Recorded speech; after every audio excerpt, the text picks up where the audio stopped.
Hey, good evening, and welcome to this International Center for Moral Injury ICMI webinar, The Power of Religious Rituals in Supporting People with Moral Injury. I'm delighted to welcome both Brad Kelle and Christopher Tidd for this presentation and the discussion this evening. So my name is Brian Powers. I have the honor of being the inaugural Bernard William Vann Fellow in Christianity and the Armed Forces here at Durham University, as well as the Executive Director of the International Center for Moral Injury. And I'm really glad each of you have joined us tonight. As you'll likely know, the International Center for Moral Injury is committed to producing and receiving new scholarship on moral injury, facilitating new research by building networks of academic scholars, military officers, chaplains, clergy, and others with knowledge of and experience with moral injury. The ICMI seeks to create and develop resources for pastoral counselors, caregivers, churches, and faith organizations caring for morally injured individuals. So each of these things serves the center's ultimate goal of increasing an understanding of the causes and impacts of moral injury and facilitating increased care for those experiencing it. So without further ado, let me introduce our first speaker for this evening. The first speaker is Professor of Old Testament at Point Loma Nazarene University in San Diego, California. He's turned a good bit of his scholarly attention in recent time to the concept of moral injury, and case in point, he is the author of the 2020 book, The Bible and Moral Injury, Reading Scripture Alongside War's Unseen Wounds. So I'm honored now to welcome my friend and colleague, the Reverend Dr. Brad Kelle. Brad, I turn it to you. Oh, thanks, Brian. It's really good to be with you again and great to see everyone. Happy to have this privilege to be a part of the important work that your center is doing. I want to just start off, as you can see on the screen there, my piece of today's talk is really focused particularly on post-war rituals and symbolic practices that show up in the Old Testament and how we connect them to moral injury. So I always feel like I should start these things by sort of answering the question, why am I here in the middle of this? I mean, I'm not a veteran. I'm not a psychologist. I'm not trained in pastoral care and counseling. I am an ordained Christian minister, but I don't currently serve a church. As you heard, I'm an Old Testament Hebrew Bible scholar by training and a professor of Old Testament at a Christian university by trade. But I'm convinced that the Bible has something to offer to our discussions about ongoing work on moral trauma. And so, as Brian mentioned, toward that end, I wrote a couple years ago now, the book you see pictured on the screen there, The Bible and Moral Injury, Reading Scripture Alongside War's Unseen Wounds. And I'll be talking out of two specific chapters in that book. But I guess you could say my part in today's conversation is to sort of bring the Bible, I guess. In other words, to sort of think a little bit about some of the rituals and symbolic practices connected especially with warfare that show up from the life of ancient Israel that appear in the texts of the Old Testament, and to think about them in dialogue with moral injury and moral trauma as we know them today. Maybe as a kind of background or foundation for our thinking about the place of religious rituals in supporting people with moral injury. So I just want to kind of say at the start, my big point, I guess, or my big hope in my part of the talk is just to say, if nothing else, even as time-bound and complicated and foreign and sometimes troubling as these Old Testament texts are, I hope considering these biblical rituals will encourage those of us working on moral injury and trauma to think in sustained ways about rituals and symbolic practices that might be a part of that work. And maybe even how some unlikely biblical texts might somehow resource that thinking and that work. So let me start by putting up on the screen where it all begins for me. In the box at the top of the screen is where it starts with my piece of this puzzle. There are several post-war rituals and symbolic practices related to specifically the return and reintegration of warriors after battle that show up in different parts of the Old Testament. Many of these have parallels in other cultures from around the ancient Near East, ancient Israel's world. But I'm interested in what happens if we try to connect them to the experiences of moral injury and the felt needs of those who are suffering moral trauma. So first, a little background. You may likely already be aware that quite apart from the Bible or anything religious, rituals have been a major part of the conversation around moral injury. Moral injury research, if you've been reading it for a decade or so or more in psychology, in veterans care, in chaplaincy, has emphasized this need for especially returning soldiers and even non-combatants who are affected in various ways to make healthy transitions from war context to civilian context. And if you've noticed, work on moral injury has pretty consistently proposed that the performance of rituals and symbolic practices can function in just that kind of way. So in the literature over the last decade or so, there's been this increasing look to rituals and practices from ancient cultures and traditional societies and their surviving writings to try to find models and examples. A couple that I've come across, I remember reading about one chaplain who was particularly describing a kind of an end of deployment ritual of forgiveness, where the soldiers wrote down things for which they felt grief or shame or guilt or anger, and then those papers were burned on a baptismal font. Others have talked about things like Native American purification lodges or a Navajo ceremony called the enemy way, meant to kind of purify sickness from warfare. Particularly within Christian contexts, some have highlighted practices that go back to kind of ancient medieval Christianity that required soldiers to do certain kinds of penance as a means of purification and kind of return to the community, even when the wars were seen as morally justified or ethically executed or something like that. So with all that kind of interest in ritual, in moral injury in the background, what I try to do with the Bible in the book is offer a kind of, if you will, sort of mapping survey of Old Testament texts that present some of these kind of post-war rituals and symbolic practices related to the return and reintegration of soldiers after battle, and consider them against their larger kind of ancient social and cultural backgrounds, but also try to explore the connections they might have between kind of these ancient practices and moral injury work today, particularly maybe how our insights into moral injury might illuminate some of the symbolic functions of these ritual acts and maybe some of their import for working with folks who are dealing with moral trauma today. So before I show you the kind of, I guess, categories or rituals that I sort of identify in the book, just a couple of caveats right at the start. Number one, it's important to note, I think, that the biblical writings do not allow any kind of comprehensive picture of post-war rituals within ancient Israel. And if you've noticed in the text, most of the time, they just sort of describe the practice. They don't really ever go into how that functioned or what needs it might have met. And that part, I think, is where some of the interesting conversation with our work on moral trauma can come in. Excuse me. The second thing, though, that I would mention just as a caveat at the start, my goal here is not to argue that these Old Testament texts functioned as some sort of, moral injury therapy or something for ancient Israel. I just want to suggest that some of these rituals and practices may have performed some functions for Israelite society comparable to some of what we might go after in moral repair work today. So with all that said, let me bring it up here. As I kind of work with it and look at it in the book, what I identify is that the Old Testament texts that are kind of suggestive of post-war rituals of return and reintegration fall basically into 5 categories as I see them.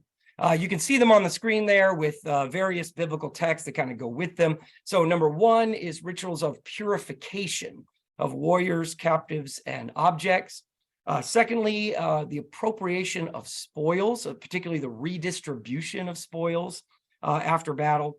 Third, rituals of the construction of memorials and monuments. 4, celebration and procession. And then 5, lament. And again, as I said, all of these have sort of parallels and comparable ancient Near Eastern texts and practices, but I'm not going to go into that here today. There's plenty of that in the book if you like. But one other thing I wanted to mention first when we're kind of looking at these, needless to say, some of these rituals and practices from the ancient world that are depicted here in biblical texts raise some concerns, I think, for us today as modern readers. I mean, not only do some of them embrace war and violence, sometimes seeing it as divinely sanctioned, but they often assume things like the taking of captives, especially women, or the taking of spoils, or things that raise considerable moral and ethical questions for us today. So I think we certainly, when we engage the biblical text like this, we certainly need to keep these rituals and practices in their ancient context, to think about that context. But I think we also need to realize at the start that what we're looking to gain here are not necessarily models to emulate precisely, but rather perhaps indicators from another culture, albeit, of some of the needs and some of the dynamics that may be involved in trauma, especially from war, and how rituals, even if different from the specific practices that are described here, might hold some power for engaging those needs and engaging those dynamics. So in the interest of time, I'm just going to lift up a couple of these, for example, and I apologize for the hoarseness of my voice, just been sick for like a week and a half. So if I don't burst into a coughing fit, I'm going to count that a win, but I do apologize. So I'd like to start with the first one that is on the screen there. Rituals that are related to the purification of warriors, captives, and objects after battle. So in this first category are biblical texts that depict purification or cleansing rites for returning warriors, captives, and objects. Numbers chapter 31 is actually the only explicit example of this within the Old Testament. And if you happen to know that text, it describes an encounter among Moses and Eleazar the priest and the Israelite warriors who are returning to the congregation in the camp in Moab after a victorious battle over the Midianites. And they bring with them captives as well as captured flocks and goods and things like that. What's interesting is in verses 19 to 24, they prescribe a ceremonial and literal purification and washing of the warriors, captives, and goods. So Moses commands the returning warriors who killed a person or touched a corpse to remain outside the camp for 7 days, to purify themselves and their captives on the 3rd and 7th day, and to purify the captured materials. So anything that can withstand fire is purified with fire, otherwise it's purified with water. And then the warriors must wash their clothes on the 7th day. Now, clearly, these kind of things that you're hearing in this text reflect some of the ideas and the concerns of what we call the Old Testament's priestly tradition. And there's been a lot of effort to try to understand these rituals within sort of priestly categories like purity and impurity, things like that.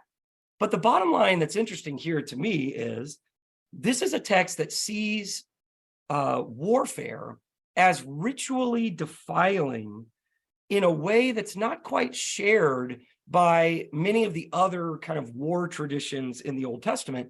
And yet it provides a kind of ritual activity to address that in some way.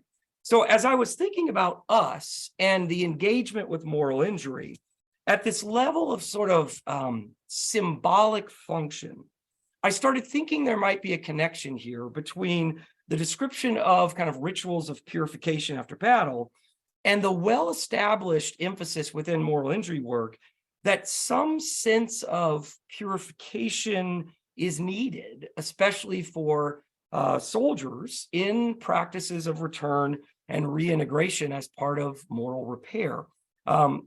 Without that, many would talk about soldiers being sort of unable to shed feelings they may have of guilt and shame, but also unable to move away from social adaptations and behavioral norms that characterized certain contexts of violence. But also I found it interesting, these rituals of purification can create space and time for self-reflection and honesty about actions and experiences with which one has been involved. They can kind of guard against any sort of easy, uncritical acceptance of violence as right and good. So rituals like this sort of help people, I think, acknowledge that violence in any form, even when it is seen as somehow necessary or justified or whatever, is always harmful. It's always contrary to sort of God's life-giving intentions for the world. But the rituals also extend a kind of hope of newness, cleansing, and honesty for those who have found themselves involved in war or other kinds of violence, either done by them or to them.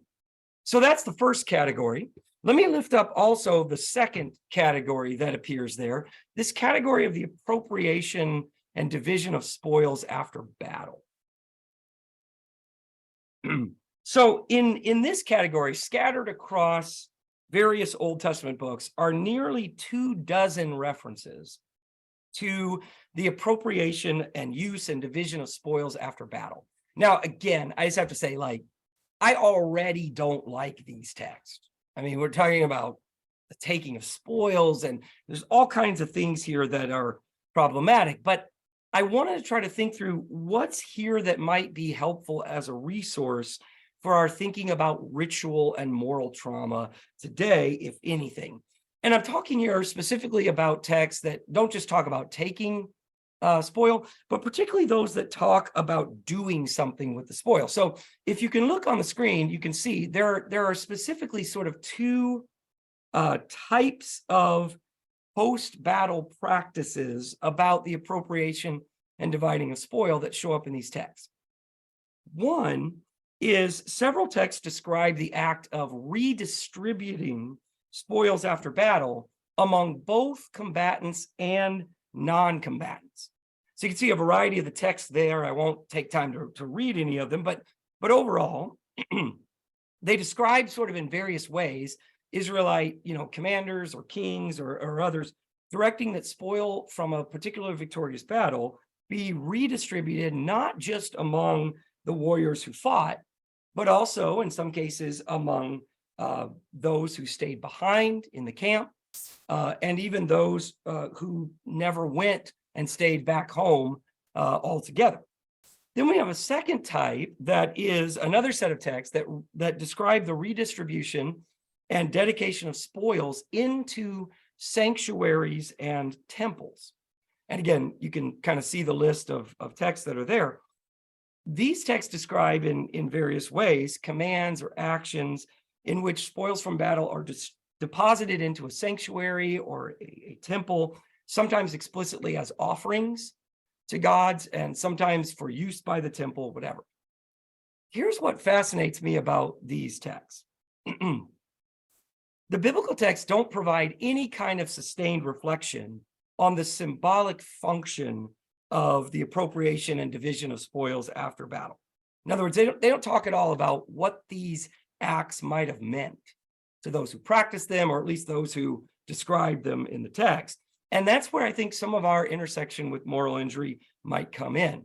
So again, if you've been kind of reading pretty regularly, you might know that there's been a pretty heavy emphasis within moral injury work on the importance of community, what's often called communalization. I don't know if that's really a word, but it's often called that, in terms of the aftermath of morally injurious events.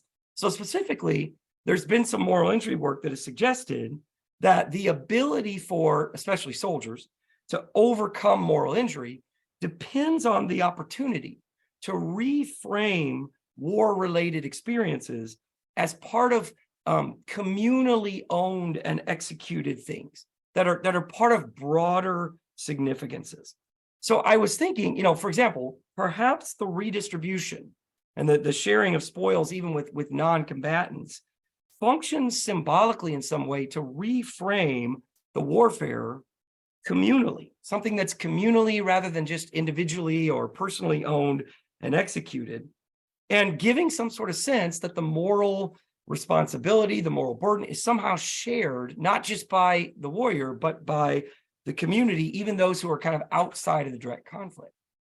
And similarly, I was thinking, for example, the practice of depositing spoils into sanctuaries and temples may function symbolically in some way to reframe the very local and specific encounters of combat within a sort of larger perspective that gives them a kind of broader significance, some way of kind of redefining the military action here in terms of larger cosmologies, theologies, and even sort of the divine presence in the community. So I was just left going, man, I hate these texts, but what would rituals look like today that helped morally injured persons move towards senses of community in these sorts of ways? So for time's sake, I just thought I'd lift up one other one, which I didn't know is going to dovetail quite so well with a coming event that you all talked about, that Brian advertised. But I wanted to lift up that fifth and final ritual of lament. And I lift this up because, to me, this is one of maybe the most powerful category of ritual for moral injury that I've been thinking about. It's one that finds an important place within the Christian tradition, as well as showing up a lot in today's discussions of moral trauma from all kinds of disciplines and all kinds of perspectives. And I think it's important to note this lament tradition appears extensively within the Hebrew Bible or Old Testament, even alongside some of the more violent and troubling depictions of war and violence that are there. So I would just begin by noting there is a substantial amount of laments, both individual and communal laments, related to the experiences of war and violence that show up in the Old Testament. And what drew me to this was, again, as you may know, within a lot of moral injury work today, there's been a pretty interesting conversation about the needs of the morally wounded. And you often notice sort of a heavy emphasis on three kind of needs of the morally wounded in particular.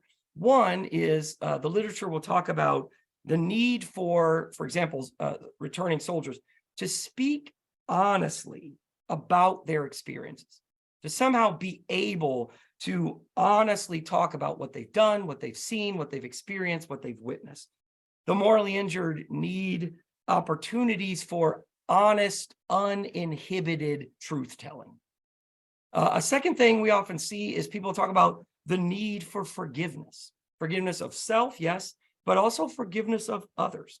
And this is not just an acknowledgement that you've been involved in something bad. It's a way of reclaiming a sense of their own goodness and the goodness of the world. And then this third need, as I've talked about, is that need to communalize their experiences, to somehow have some language, have some practices that can give a sense that the moral burdens of war and violence are shared by communities, not just on the individual. And it's been really interesting to me, maybe you've noticed this too, throughout the literature on moral injury, there's been a pretty consistent suggestion that lament can be a practice by which those three needs can be met and engaged.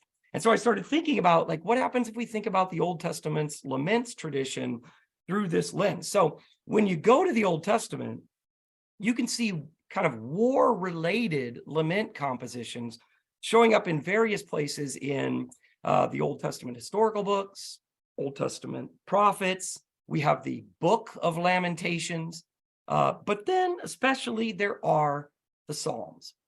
And it's very interesting that there are a number, I try to highlight these in the book, there are a number of communal lament psalms that are related particularly to like military failure and defeat.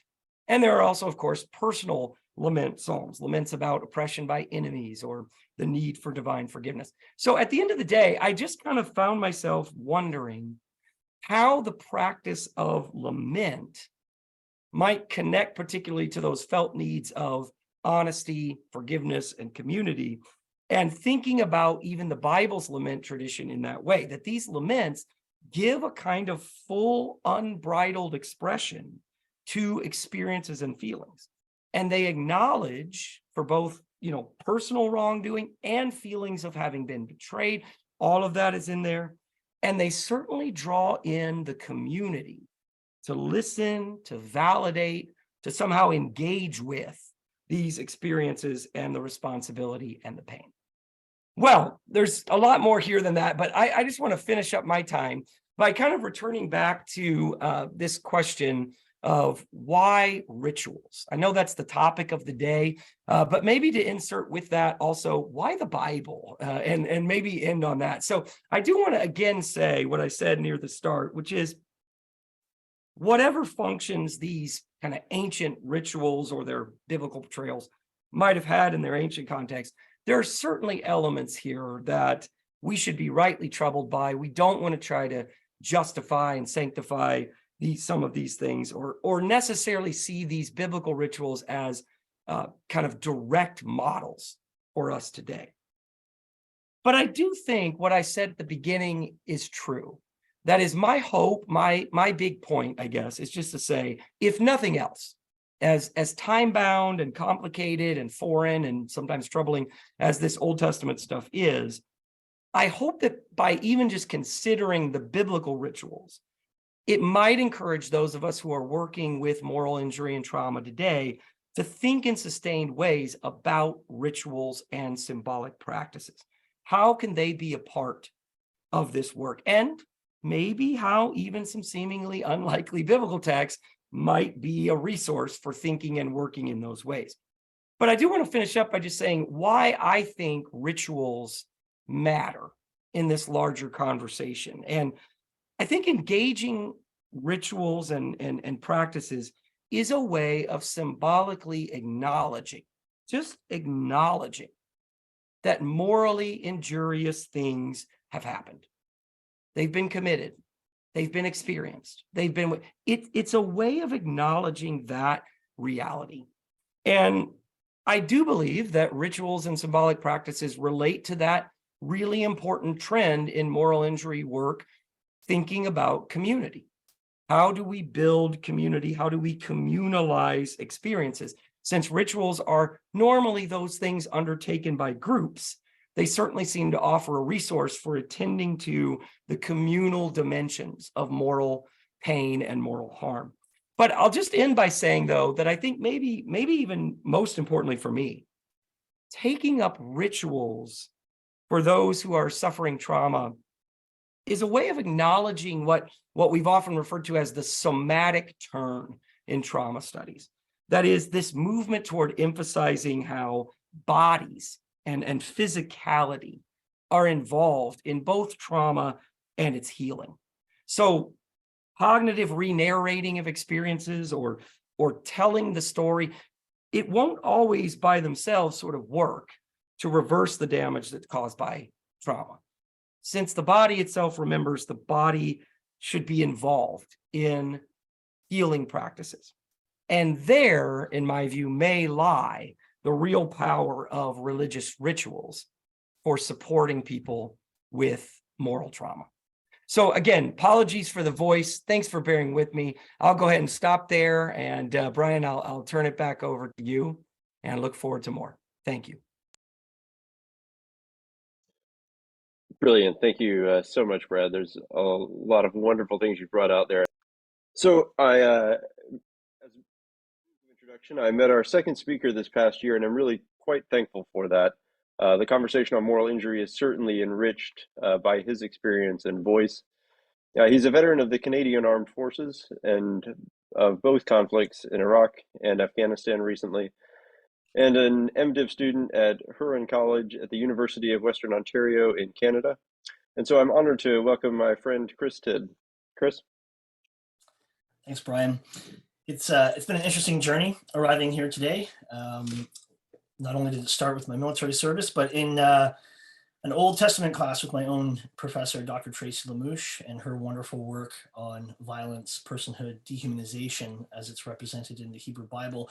And her recommendation actually to read Brad's book, which kind of opened the door to thinking about moral injury a little more deeply, which then opened the door to Brian's book.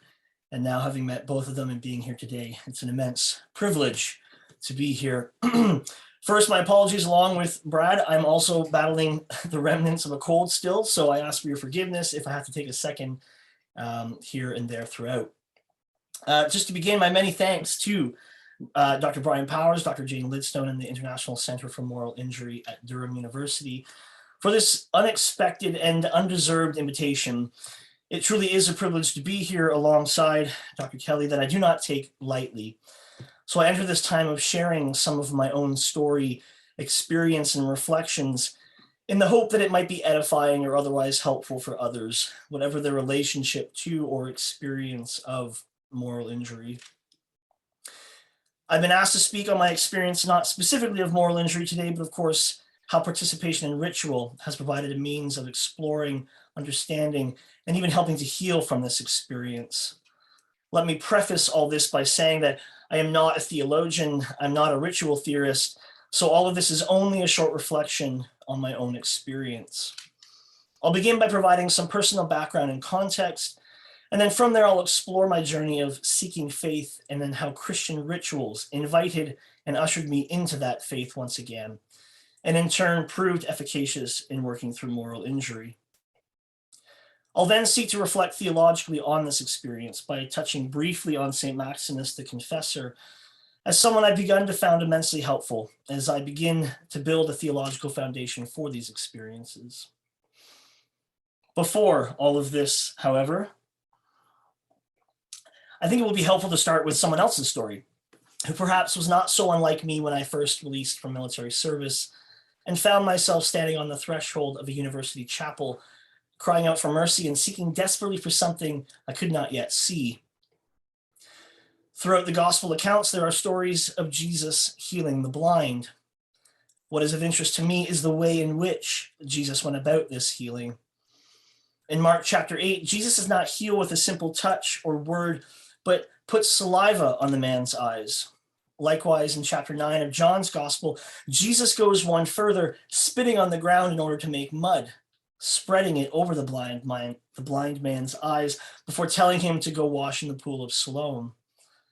In each of these accounts, the man receives his sight and is now made able to see everything clearly. But surely Jesus did not need to use saliva or mud, these material things, and yet he did. So why? This is the question I've only just begun to wrestle with as I reflect on my own journey with ritual, these material things, and how this relates to my journey of faith and healing, inclusive of my experience of moral injury. So allow me now to give some background and context to how I arrived a poor blind beggar at the threshold of a small but beautiful Anglican collegiate chapel. At 21, I joined the Canadian Armed Forces as a non-commissioned member of the Royal Canadian Corps of Signals and was deployed to Afghanistan 2 years later in 2009. Less than a year after returning home from what was a relatively quiet tour, I found myself deployed in support of the NATO bombing campaign over Libya.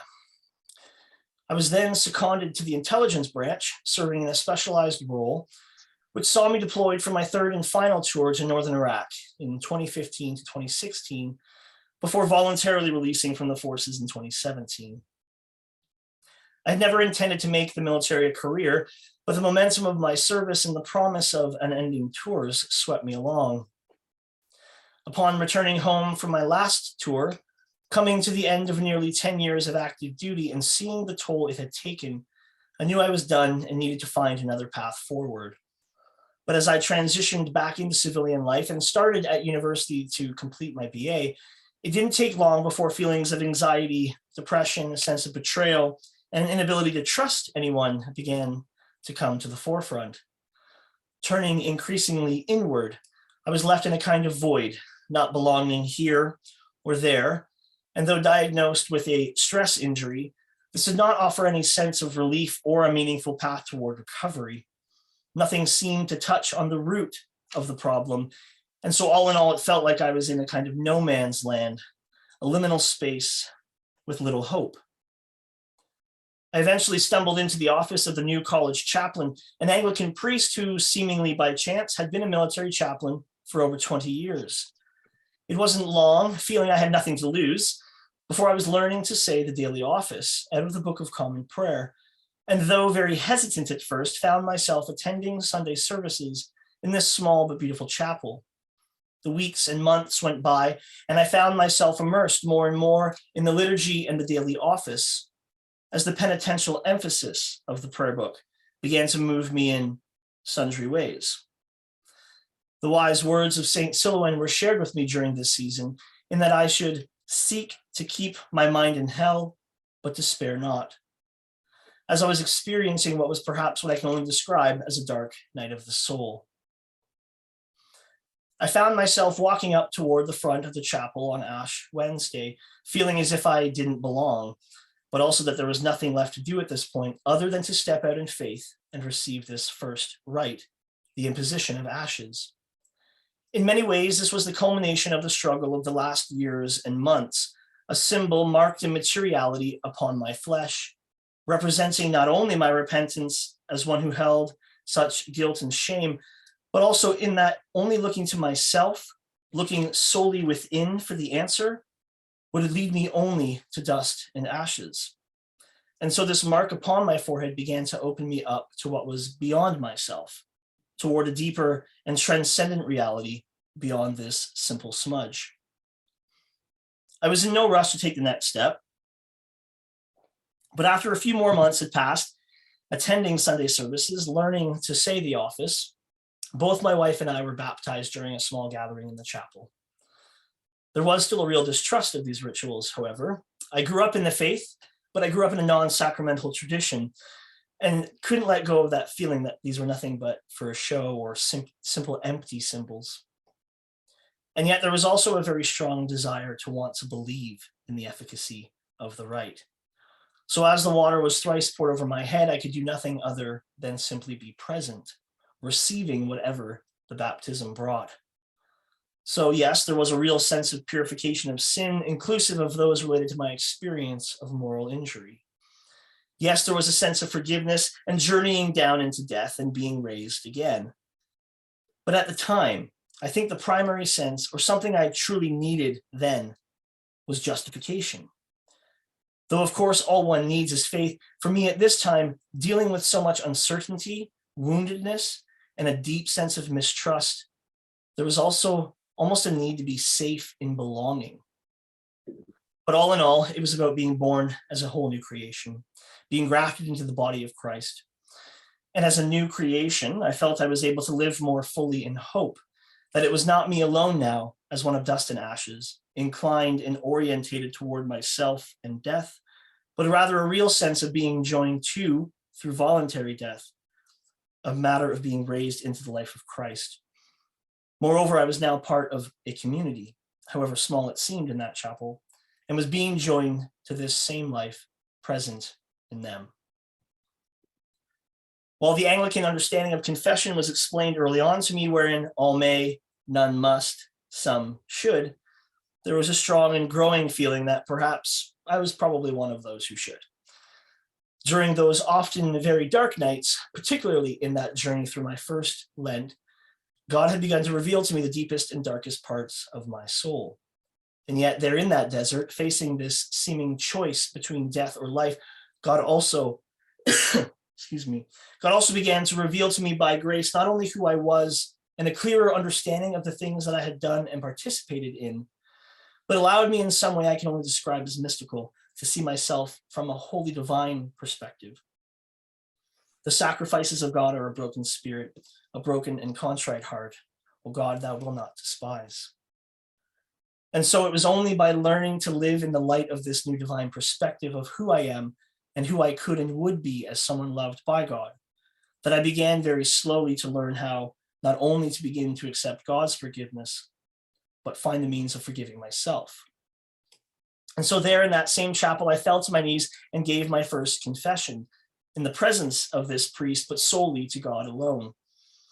Speaking these words aloud, hearing them reverberate against the stone walls as they ascended toward heaven, there was something about bringing the reality of what was happening inside my soul outwards into our material reality, in a way that made them not only more real, but also the absolution that followed that much more real and true in turn. Beside the feeling of having a purified soul, it also allowed me to begin to see outside myself. Not being burdened with such a heavy weight, I could see more clearly and begin to live and love more fully. Throughout, I had been participating in the Sunday morning Eucharistic service, and now, having been baptized, was receiving Holy Communion. What was strange, even from my very first day on campus, walking past those open doors of the chapel, was there'd always been this sense of being pulled, drawn in towards something. And now here I knelt at the rail before the altar, entering into the mystery of what and who was behind the pulling and drawing in. All in all, there was a palpable sense of a reorientation of desire, will, body, soul, and mind. As desperately needed nourishment on this desert path of a healing medicine, of a participation within and as part of a community amidst the mysterium tremendum, and yet held together in the intimate presence of the divine. This was not just a simple service, not just some symbolic ritual to make me feel good, but like Christ transfigured, there was and is a sense of being lifted up into a transcendent reality that was wholly other and yet intimately present in that chapel.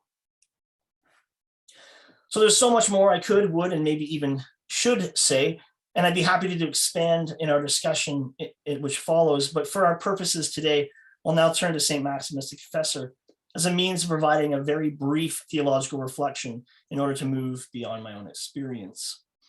I am, however, a novice.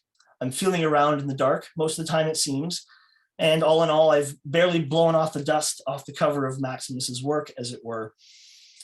So I'll be relying heavily on Father Andrew Louth's work as an intermediary, which I hope will allow for a concise, albeit very quick overview of what may be of interest in St. Maximus's work for us here today. To tie specifically into our focus of ritual, it's St. Maximus's understanding of the Eucharistic liturgy and how this fits within his grander theological vision, which is of particular interest. For Maximus, the liturgy is a cosmic celebration of the healing of the human person by allowing the individual to find their place within the dynamics of cosmic conversion. Through participation in the liturgy, the healing power of divine grace becomes present to and effective in the individual. To try and more fully understand this, however, please humor me, but it will be necessary to do a quick and very likely incomplete overview of Maximus's theological vision as a whole. A brief background, Maximus the Confessor lived from 580 to 662, just after the height of the Byzantine Christian Empire under Justinian, and in the shadow of the great ecumenical councils.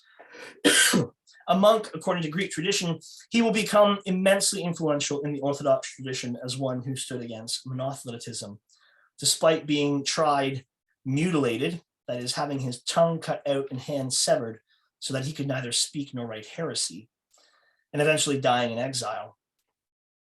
Within only a few decades of this persecution, however, he was vindicated as having spoken and written truly within the Orthodox faith. Today, Maximus is seen as a great theological synthesizer, most deeply indebted to the likes of Gregory of Nyssa of the 4th century and Dionysius the Areopagite of the 6th century. Maximus showed how the deep philosophy of his day could be reconciled with the Orthodox understanding of the Christian doctrine of the Incarnation. For Maximus, the creation of the cosmos is a movement of God in love, outward from God's self toward us. In this movement, reality comes into being as a hierarchy of successive divisions, beginning with the most fundamental division between the uncreated God and the created cosmos. As God moves outside of himself in love to create the divisions within the cosmos that are other than himself, so the human created in God's image moves outside him or herself in love of God, overcoming the divisions and making it possible for all things harmoniously to return to God. That is, human beings are creatures whose nature finds its fulfillment in their freely turning towards the God to whom they owe their being. For Maximus, the whole of human life can be summed up as being, movement, and rest. God loves us into being. We are in dynamic movement toward the source of our being, and we find our ultimate and final rest in God and God alone. But of course, as a result of the fall, this is not so. For Adam, rather than moving toward God and seeking and finding this rest, moves away and down in an unending movement, never finding rest at all. Instead of being the bond, bringing harmony to the created order and moving toward union with God, humanity has instead only been the cause of separation and disintegration, with division as its final end, bringing destruction and suffering and thus death, returning to that from which we came, non-being. But what is of interest in Maximus's understanding of the fall, particularly in relation, I think, to St. Augustine here, is its effect on human nature and our ability to will properly.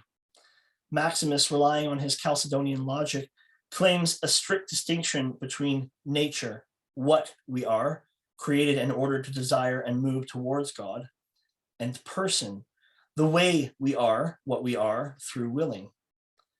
Now fallen and disordered to desire lower things and in movement away from God. For Maximus, the fall does not bring about a corruption of our nature itself, but rather our nature has now become hidden to us, opaque, and we no longer know what we want and experience coercion in trying to love what cannot give fulfillment. As a result, we become confused by the various goods which attract us. In the end, we are no longer able to love properly, and in trying to love lesser things, including and especially ourselves, instead of loving others, our misguided attempt to love only brings about death. The only remedy to this situation, the only means of reversing this movement toward non-being, is the incarnation as God's ultimate movement toward us in his self-emptying kenosis. Christ in the incarnation takes up the forfeited role of humankind to act as the bond and bringer of harmony and union by the overcoming of each of the divisions present within creation. Christ is introduced as the unmoved into the midst of motion, and thus enables human beings to reorient themselves. And so how does this reorientation unfold? For Maximus, it is through coming to know God, by responding to he who has made himself known. It is in this that we find our ultimate rest. For as Maximus makes clear, quote, everything will cease its willful movement towards something else when the ultimate beauty that satisfies our desire appears, end quote. We are then called to engage in our own kenosis toward pure contemplation and the end goal of deification. Within this process comes the triadic rhythm of purification, illumination, and union, where we seek to know the transforming action of divine grace. From his Book of Difficulties 7, Maximus states, if the intellectual being is moved intellectually in a way appropriate to itself, it certainly perceives. If it perceives, it certainly loves what it perceives. If it loves, it certainly experiences ecstasy over what is loved. If it experiences ecstasy, it presses on eagerly. And if it presses on eagerly, it intensifies its motion. If its motion is intensified, it does not come to rest until it is embraced wholly by the object of its desire. It no longer wants anything from itself, for it knows itself to be wholly embraced, and intentionally and by choice, it wholly receives a life-giving delimitation. When it is wholly embraced, it no longer wishes to be embraced at all by itself, but is suffused by that which embraces it. In the same way, air is suffused by light, and iron is wholly inflamed by fire. Maximus places love at the center of the spiritual life, not as a simple spiritual technique, but how we relate properly and fully to God, but also and especially others. Thus, the specific kind of love at work in the contemplation Maximus is describing, wherein we come to our final union and rest in God, is one which stands outside itself. This ecstatic love is the love present in the move of God towards us in creation and in the incarnation. And it is the love we are now made able to respond to in kind, looking and loving outside ourselves toward God and toward others. In short, it is a journey of love into love, so as to love. And all of this is fully present and active in what Maximus describes as the cosmic liturgy. It is a celebration of the way in which Christ is come and has and is healing the divisions present in creation. In our participation, we come to realize the healing power of divine grace for us, for others, and for all created reality. For the divisions between the intelligible and the sensible realms are fully present and represented in the liturgy, but do not stand in opposition. Rather, through this healing process, are shown as co-inhering, interpenetrating one another, wherein the visible world is pointing to the invisible world. From the sacred architecture of the nave and the sanctuary, the existence of body and soul, the Old Testament and the New Testament, the text of Scripture and its meaning, all of these exist together and act together in tension as a kind of ladder, which draws onwards and upwards towards the final consummation. To put it simply, ritual is to love God in an ecstatic way. We are healed not by looking to ourselves, nor by participating in ritual simply for ourselves. Rather, we are healed by moving towards seeking, seeing, adoring, and loving God in this ecstatic way for who he is alone. And in turn, we come to learn how to see and love others ecstatically as well. And in loving others by standing outside ourselves in imitation of God, then and only then can we come to truly know and see ourselves. To conclude then, if we take our understanding of moral injury from Dr. Power's work, Full Darkness, and see the experience of military training and indoctrination as orientating the soldiers' desire and subsequently sequestering their will toward the apparent lesser good of killing the enemy in war, that is, destroying the image of God in the other over and over again, and in realizing consciously or unconsciously, not only that this apparent good is false, but that one has participated in evil, ritual can help begin the process of reorientating one's desire properly, drawing us back towards our nature for which we were created, moving outside ourselves towards our proper end, finding rest in loving and being loved by God. And so to finish, let us return to our blind beggar in the gospel accounts, unable to see outside himself.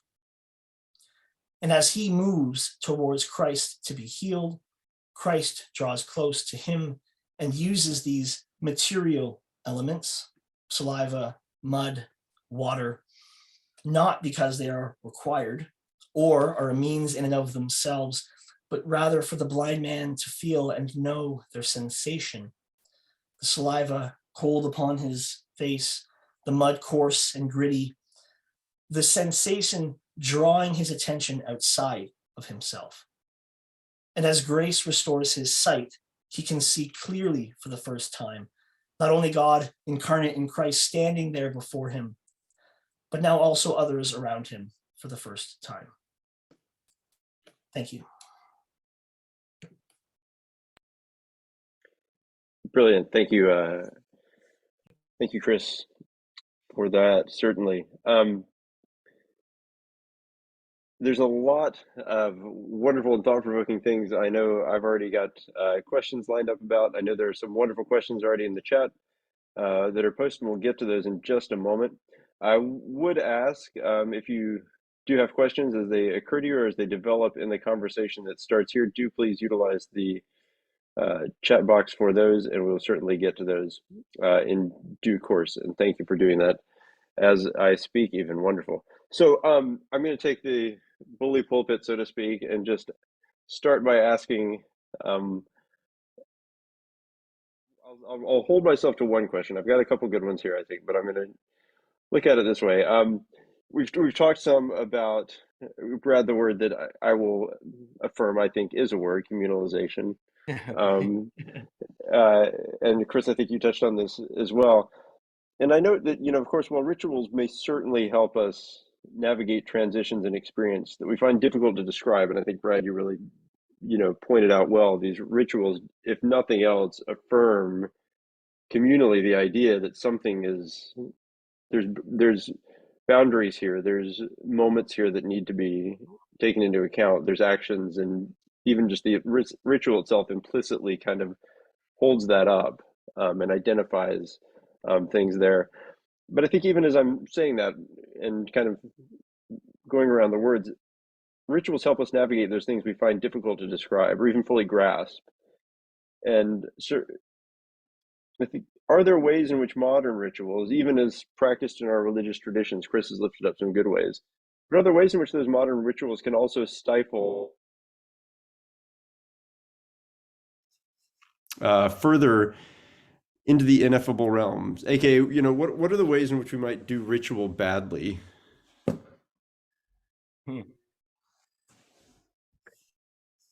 Yeah, I mean, there are ways. I think, for me, what strikes me most kind of readily on that question is there's always a danger that rituals can be used to sort of, easily pass over or cover over things that need a lot more time of sitting with, and okay, just do this XYZ. Okay, now you're good. So I think that's always a danger in ritual practice. I think Chris has illuminated the ways that ritual in and of itself tries to avoid that if it's properly understood. But I think that's always a danger, to use them as sort of quick fix sort of thing, if you will, or something that nods to something, but then doesn't really go into its depths in any way. So that would be the first thing. I think the second thing was, for me, I do believe there's a lot of work required, and Chris did some of that work already for us in thinking about, what is ritual? There's a lot of literature, obviously, regarding, what literature is, how it's, or what ritual is, how it's formed, how it's identified, things like that. So there's a need for us to pay attention to that, I think, and not to use ritual in sort of flippant and in easy sorts of categories. No, thanks, Brad. Yeah, no, I 100% agree with that. I think there's a danger, I guess, I don't want to use this word, but it's the only word that comes to mind, being gimmicky with ritual. And I don't want to, that's not a way to talk down as if church rituals are, higher or better. That's not what I mean. But I think, I think to back to some of maybe the rituals I went through as a young evangelical in kids camp or something, it's how we approach the use of rituals and the depth of meaning that can be lost, I think, if we risk doing something that can appear gimmicky. I think anyone who knows soldiers knows that, they see through things pretty quickly, as well. So in our context, the military context especially, I think with soldiers, there's a double risk of maybe even alienating them, as if to say, you're not taking my experience seriously if all you want me to do is this, that, or the other. I think as well, and I'm not someone who talks down about therapy. Therapy is helpful. A psychological and psychiatric approach is obviously necessary. But I think there might be also a danger of ritual just simply becoming one tool in the toolkit, as it were. Oh, this hasn't worked, that hasn't worked. Here, let me pull this thing out and let's see if this works next, kind of thing. And so I guess the danger of, just using it as a simple therapeutic technique, as it were. And from that as well, some ritual theorists, Clifford Geertz comes to mind, the importance of ritual not being part of a fractured experience. So, even the example given earlier about Navajo sweat lodges or something, what does it mean for someone who's not a Navajo to engage in a ritual that's not from their own culture or not part of their experience of reality as a whole? Does that create this kind of fractured experience? And how does that ritual fit in within one's own worldview or one's own understanding of their experience of reality, etc. And in our, I guess, in our consumer society as well, is ritual just something I consume as well? I guess that came to mind, if that makes any sense. But yeah. No, thank you, Chris. Really helpful. I want to move us to conclude our webinar for the evening. I want to thank Brad Kelle and Chris Tidd, certainly for being here, for presenting with us, and for engaging in such an authentic dialogue. So it's here then. I'll wish everyone good night.